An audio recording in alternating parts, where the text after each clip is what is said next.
If it were easy, everyone would do it. There is a line from the old movie A League of Their Own where a coach is talking to one of his best players and she's walking away from the team because the game got too hard for her. He stops her and he says, "It is supposed to be hard. If it was not hard, everyone would do it. The hard is what makes it great." I want to spend this video on that line because for most of us, when the work gets hard, we read it as a sign that we're either on the wrong path or not good enough, or even there must be an easier route somewhere. My goal is to redefine what hard means to you. It should no longer be the thing standing between you and the life and the business that you want, but the very thing that protects that life and business once you have it, and the thing that makes you good enough to keep it.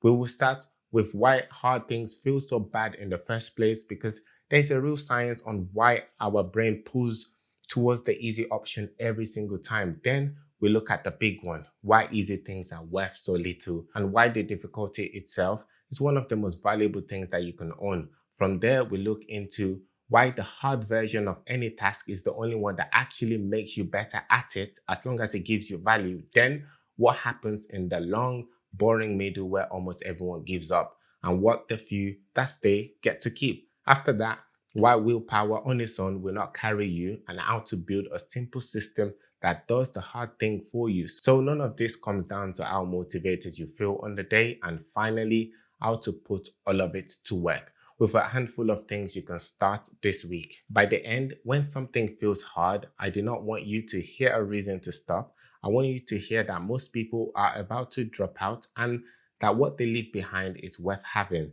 And you will walk away knowing how to keep doing the hard thing week after week, not just on the days you feel fired up. So let's get into it. The founder at the wall. Let me describe a moment and you tell me if you've been here or if you are here right now. You started something, maybe a business, maybe a new skill you knew you needed. At the start, it was all exciting and the energy carried you. Then you hit the part where the work is hard and slow and the results have not shown up yet. You are putting in real effort day in, day out and getting very little back. And you start to think maybe you picked the wrong thing. Maybe you're not cut out for this. Maybe everyone else has found an easier way that you have not. That thought always shows up at the same time, right when the work stops being fun and starts being so hard. So I'm not going to pretend that that thought is wrong. The work is really hard. Your brain has decided that this is a threat. And once you're out, you are treating the difficulty as bad news, a signal to turn back. By the end of this video, I think you would treat the same difficulty as some of the best news that you can get. And I want to use the next few minutes to earn that with evidence rather than a pep talk. So I want you to find a thing in your own work or life that is genuinely hard right now and has you thinking about walking away. Keep it in mind as we go, because you're going to end up seeing the hard part completely differently and understanding why it might just be the most valuable thing that you have. Why your brain reaches for easy. Your brain is wired to save effort by default. It treats hard work as a cost, something to avoid if there's any way around it. That is why a hard task can feel so bad before you have even started, and it is not even a flaw in your character. The same pull shows up in most driven people that you know, because every brain tends to work this way. Some years ago, a team of researchers at Princeton, led by a psychologist named Walter Kuhl, set out to answer one question. We already knew that people avoid physical effort where they can. They wanted to know whether we avoid mental effort in the same way. So they gave people a free choice between two tasks. One task made them switch back and forth and concentrate hard. The other task asked for far less, letting their mind stay in one simple track. There was no extra reward for picking the other one. Across 6 separate experiments, people kept choosing the easier task again and again. Scientists have a name for this pull, and they call it the law of less work. Later experiments took it even further. When people were offered money to do the harder task, plenty of them still picked the easy one and walked away from the cash. So the urge that makes you want to go grab your phone and go do some small easy job the moment the real work gets hard is the default setting almost every human being runs on. And that matters because of what it tells you about what everyone else does. If avoiding hard things is the default, then most people around you are also avoiding the same hard things that you are. They take the easy road for the same reason that you are tempted to, because we are all wired for it. Easy as no moat. So if everyone avoids doing the hard things, then the easy ones are already packed with people doing the same level of work. Take a simple service in business, the kind someone can start offering after a weekend course. With so many people offering it, the price will tend to drop because a customer can now get the same thing from 100 other people just as easily. This is why easy work pays so little. There is someone always willing to do it cheaper than you. The investor Warren Buffett built his career on the opposite of easy, and it has a word for what it looks for. It calls it a moat. It pictures a good business as a castle, and the moat is whatever stops a rival crossing over and taking your customers. In the diagram, the moat in this case is the thick concentric circle around the castle. The wider that moat, the safer the business and the longer it lasts. So what is a moat actually made of? Things that are hard to copy. It is the same thing business people mean by barriers to entry. Whatever makes it hard for a new competitor to step in and do what you do. For example, a lot of money to get started or many years of skills nobody can shortcut. Both are just another way of saying hard things. And this is the whole point. The difficulty itself is the moat. Take the difficulty away and there's nothing left to keep anyone out. So when the work is hard and you're tempted to quit over how hard it is, look again at what is in front of you. The hard part is the wall around the thing that you're building. It is the reason you will still be standing in 5 years, paid well for something a competitor cannot easily reproduce. Think about any skill in your business that took you real time and pain to build. That difficulty is exactly why nobody can copy it in one afternoon. If it had been so easy, everyone would already have it and it would be worth nothing to you. If you really want to be paid well and stay paid well, you have to do something the next person cannot easily copy. That means doing something hard. There is no version of this where you get the moat without the difficulty. The hard is where you get good. We've now established that the hard part protects you from the outside world in terms of competition. The hard version of a task is also the only one that makes you better at it. And there is solid science on why. A cognitive scientist at UCLA named Robert Bjork spent decades studying how people actually learn. He found that the study methods that feel slow, hard, and frustrating, where you struggle and get things wrong, are the ones that build knowledge in your head for good.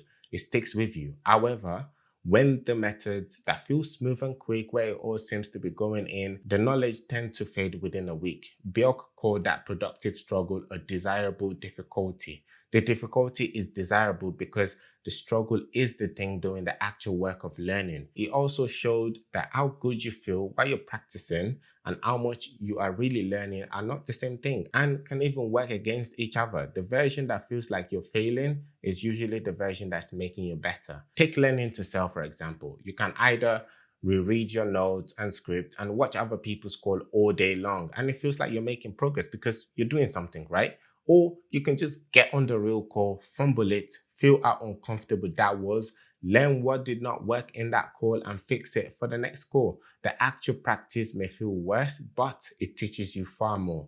Another researcher, Anders Ericsson, spent his career studying how the best musicians and athletes in the world got that good. They all relied on a particular kind of training that he called deliberate practice.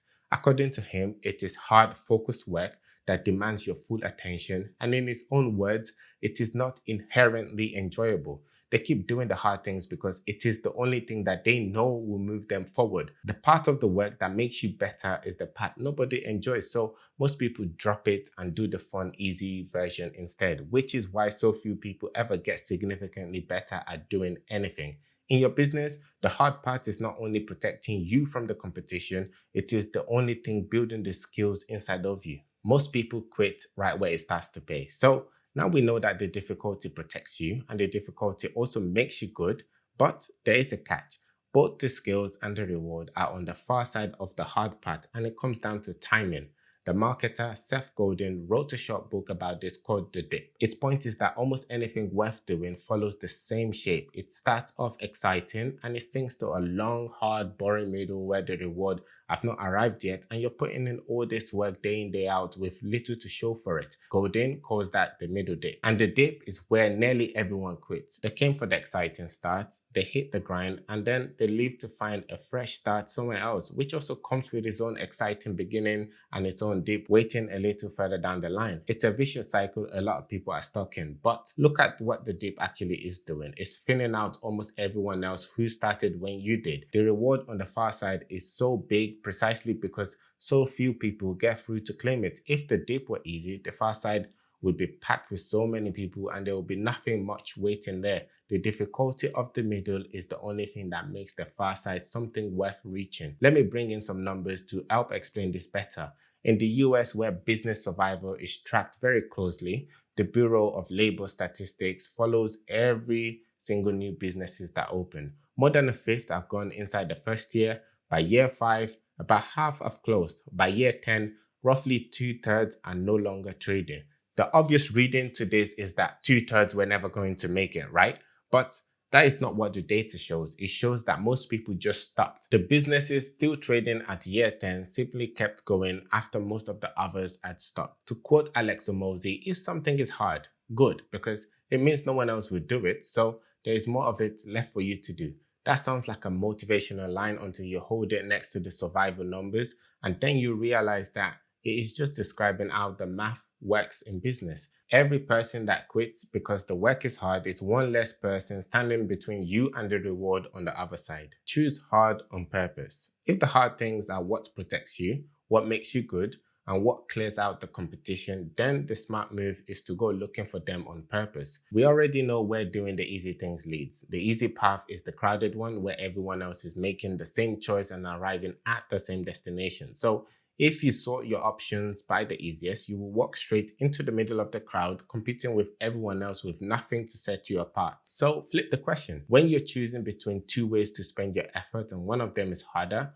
let the hardness count in its favor, as long as that perceived hard thing is also valuable and you can see that most people avoid it. For example, the cold call everyone dreads making, or the skill that takes a year to get good at, or the consistency required to create compounding results. Those are the places almost no one else is willing to go. A writer named Steven Pressfield has a name for the feeling that pulls you off that kind of work. It calls it resistance, and its observation is worth holding on to. The more important a piece of work is to you, the more resistance you feel towards doing it. So the pull away from something hard is not always a reason to avoid it. Often it's a sign you have found the exact thing that is worth doing. When something is hard and valuable, you can see that most people give up on it and you found the best opportunity that you're going to get. Build a system for doing hard things. Deciding to do hard things and actually doing it day after day are two completely different problems. Choosing to do the hard thing is the easy part. The pull towards the easy option never switches off. It is wired inside your brain and it is there every single day, no matter how motivated you felt the previous day. So if your plan for doing hard things is just to wake up and win a fight against your own brain on willpower alone, you will lose most of those fights. You are betting against a default setting that never gets tired. Motivation turns up on some days and goes missing on days that you need it the most. What you can actually count on is a system. I mean the plain boring machinery that makes the hard thing happen, whether you feel like it or not. There is a famous quote by James Clear, who wrote Atomic Habits. You do not rise to the level of your goals, you fall to the level of your systems. Everyone has the goal. The goal is the easy part. What separates the people who actually do the hard thing is the system that is underneath it, the thing that carries them on the days the goal is not even enough. So here is how you build a system for yourself. Number 1, start by shrinking the hard thing down to one specific action that you can repeat day in, day out. Make it small and clear enough to tick off in a sentence. 30 minutes on a bike, for example, or one post written. If you kept it vague or enormous, like I'm going to get fit or I'm going to do more marketing today, your brain will treat it as a threat and steer you towards the easy path, which is often procrastination or finding excuses for yourself. A system can only be built around a small, repeatable action. Once you have that, then decide in advance exactly where and when it's going to happen. A psychologist named Peter Gollwitzer spent years testing this. He had people make plans in a set shape. If it is this time and I am in this place, then I do this one thing. Across more than 90 studies, over 8,000 people, the ones who planned that way followed through far more than the ones who only intended to. Intention means nothing. So you do not leave it to some time today, I'm going to do this. You say at 6 in the morning, for example, at my desk, I write one post. At 7 in the morning, at the gym, I do 30 minutes on the bike, using the examples from earlier. The decision is made before the day starts, so you're never deciding in the moment. Then make that slot easy to start and guard it. A researcher at the University of Southern California named Wendy Wood found that close to half of what we do in a given day, about 43%, is not really a decision at all. It is a habit running on its own while our mind is elsewhere. This is where you want the hard thing to end up. So I want you to clear the obstacle out of its way ahead of time and treat the slot as non-negotiable until the day comes when you do it without negotiating with yourself at all. It becomes automatic. That is when willpower stops being involved and the system is doing the work repeatedly. This is the real reason I wake up at 3:50 in the morning. It is not that I am unusually disciplined. I get distracted as easily as anyone. By the time the world wakes up and the easy distraction starts for me, I have already done the hard work needed for my business on a schedule that never depends on my mood. I always make sure I remove the obstacles by sleeping very early, getting simple things like my clothes ready and planning my morning. The system runs and I just have to show up for it. My most productive work happens between 4 a.m. and 10 a.m. The time itself is not the point here. The point is I keep that time slot as a non-negotiable. So do not leave your hard things to motivation because it will fail you on the exact days that matters the most. Build the system instead. Shrink the hard thing down, give it a fixed time and a place, and guard that slot until doing it stops being a fight and becomes just what you do day in, day out. What to do next? Knowing all of this changes nothing until you can actually act on it. So here are 5 things you can do this week to start off. Number 1, catch yourself reaching out for the easy things. For the next 7 days, just observe yourself. Every time you pick the lighter, more comfortable task over the perceived hard one that would actually move you forward in your life or in your business, make a note of it. You cannot change a pattern you've never seen or even acknowledge that it exists. Number 2, pick your one hard thing. Find the single most valuable thing in your work that is hard right now and you've been avoiding and that you know that other people will avoid too. This is your moat. Choose it on purpose and commit before you talk yourself out of doing it. Number 3, lock it into your week. Take that one hard thing and give it a fixed time and a place. Decide it in advance so doing it no longer depends on how you feel on that day. Turn it into something small enough to repeat and protect that slot. That is your system. Number 4, name your dip before you're in it. Whatever it is that you're building, accept that a long, boring middle is coming where the rewards have not even arrived yet. Decide today how long you would give it. I always say give it months so that when the hard middle hits you, you keep going instead of quitting. And finally, use the drag as a compass. When you feel that strongest pull to avoid something, I want you to flag it. More often than not, this is the most important work you have right now to be doing. And if you want help finding that one hard thing worth doing first in your business, please download my app, Ashay. It is an AI business coach that tracks your business activities and looks across the 6 systems your business runs on. It will point you at the hard things that moves everything else, which is exactly what you need to know. It is currently free on iOS with a trial, so you can see your scores before you commit to a long-term subscription. To conclude, the next time the work gets hard and you feel that urge to go find the easier path, remember what the difficulty actually is. It is the wall that keeps your competition out. It is the thing building the skills that make you good. It is the reason most of the people who started when you did will not be here at the end. You do not need it to be easy. If it were easy, everyone would be doing it. So go out there and do the hard thing that is stopping you from achieving your dreams. Thank you for sticking to the end. If this video was useful, subscribe. I have more of this coming and you will not want to miss them. Give it a like to help me push this video to more people and tell me in the comments the one hard thing you're committing to doing this week. I will see you all in the next video.